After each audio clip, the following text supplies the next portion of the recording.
السلام علیکم. آج کی کہانی عجیب واقعات. کلیم صاحب نہایت دلچسپ انسان میں مانے جاتے تھے. ان کی زندگی واقعات سے بھرپور تھی. ہر دن کوئی نہ کوئی تماشا ہوتا. لوگ ہنستے ہنستے لوٹ پوٹ جاتے. کلیم خود بھی اپنی حرکتوں کو حیران مگر کبھی سنجیدہ ہونے کی کوشش نہ کرتے. کہتے زندگی ہنسی کے بغیر ادھوری ہوتی ہے. ایک دن جلدی میں گھر سے نکلے. دفتر پہنچنے کی سخت فکر تھی. راستے میں جوتے الٹے پہن لیے تھے مگر انہیں کچھ اندازہ نہ ہو. دفتر پہنچ کر سب نے غور سے دیکھا. ہنسنا شروع کیا زور سے.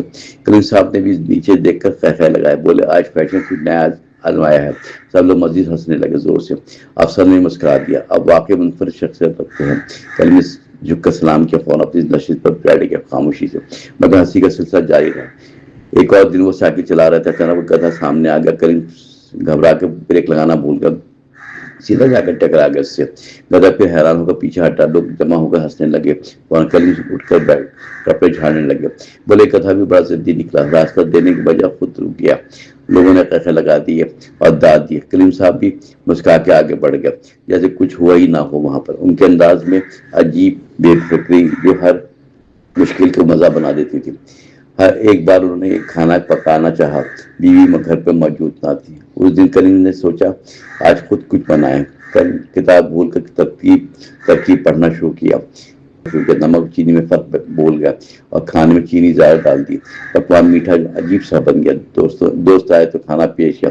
پہلا نوار کھا سب رک گیا. پھر اچانک ہنسنا شروع کیا. کلیم نے پھر چک کر حیرت دکھائی کہ بولے لگتا ہے نئی ڈش یاد ہوئی. سب نے کہا ہاں واقعی کمال کیا. ہنستے ہوئے کھانا ختم ہوا. ایک دن وہ بس میں سفر کر رہے تھے. ٹکٹ لینے کے لیے جیب میں ہاتھ ڈالا مگر پرس گھر میں ہی بھول گیا. کنڈکٹر نے سختی سے کرایہ مانگا. کریم نے مسکرا کر کہا بھائی جان آج مہمان سمجھ کے جانے دو مجھے. کنڈکٹر بھی ہنس پڑا ان کی بات پہ اور بولا ٹھیک ہے اگلی بار یاد رکھنا. کریم نے شکریہ ادا کیا دل سے اور سیٹ پر بیٹھ کر سوچنے لگے کہ بھولنا کبھی فائدہ ملتا ہے. یہ سوچ کر خود ہی ہنسنے لگے. ساتھ بیٹھے لوگ بھی مسکرانے لگے کیونکہ ان کا انداز بڑا دلچسپ تھا. ایک بار وہ میں گھوم رہے تھے. ایک دکان پر جا کر رک گیا. دکاندار نے پوچھا کیا چاہیے. کلیم نے کہا مجھے سب سے اچھی چیز چاہیے. دکاندار نے قیمتی چیز دکھائی. فوراً کلیم نے قیمت سن کے چونک اٹھے اور بولے اتنی مہنگی کیوں ہے بھائی. اتنی مہنگی کیوں ہے بھائی. دکاندار نے کہا یہ خاص چیز ہے. کلیم نے ہنس کر جواب دیا خاص تو میں بھی ہوں مگر سستا. دکاندار بھی ہنس پڑا. ابھی ارد گرد کے لوگ بھی مسکرانے لگے. کلیم نے کچھ نہ خریدا وہاں سے سب کچھ اور مگر سب کو خوشی دے کر چل دیا. محلے میں بہت مقبول تھے. بچے ان کے جمع ہو جاتے تھے. ان کی کہانی سنتے ہیں ان سے کہانی سننے کی فرمائش کرتے ہیں. کلیم ہر بار نئی کہانی گھڑتے جس میں عجیب و غریب واقعات ہوتے. بچے ہنستے اور تالیاں بجاتے خوشی سے. کلیم خود بھی بچوں کے ساتھ کھیلتے. ایک دن ایک بچہ پوچھ بیٹھا آپ کو کبھی غصہ نہیں آتا.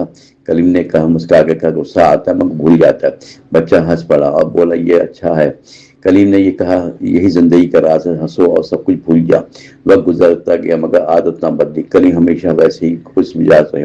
ان کے واقعات بڑھتے گئے روز بروز اور ہر واقعہ نئی ہنسی لے آتا تھا. لوگ ان سے مل کر خوش ہوتے اور ان کی باتوں میں سکون پاتے کیونکہ وہ ہر بات کو ہلکا کرتے. ایک دن انہوں نے ڈائری کھولی اور اپنے تمام واقعات لکھنے لگے. ہر سفر ہنسی سے بھرا ہوا تھا. انہوں نے پڑھ کر خیال لگایا اور سوچا کہ میری زندگی کامیاب ہے کیونکہ میں نے لوگوں کو ہنسایا ہے. خوش رہا ہمیشہ. آخر سب نے یہی سیکھا کہ خوشی بانٹنا سب سے بڑی نعمت ہے. سب سے بڑی بات ہے. کلیم کی زندگی ایک سبق بن گئی. مشکلات کو ہنسی میں بدل دو اور ہر لمحے مزے سے گزارو کیونکہ یہی اصل کامیابی ہوتی ہے اور یہی راز اور یہی زندگی کا خوبصورت راز ہے.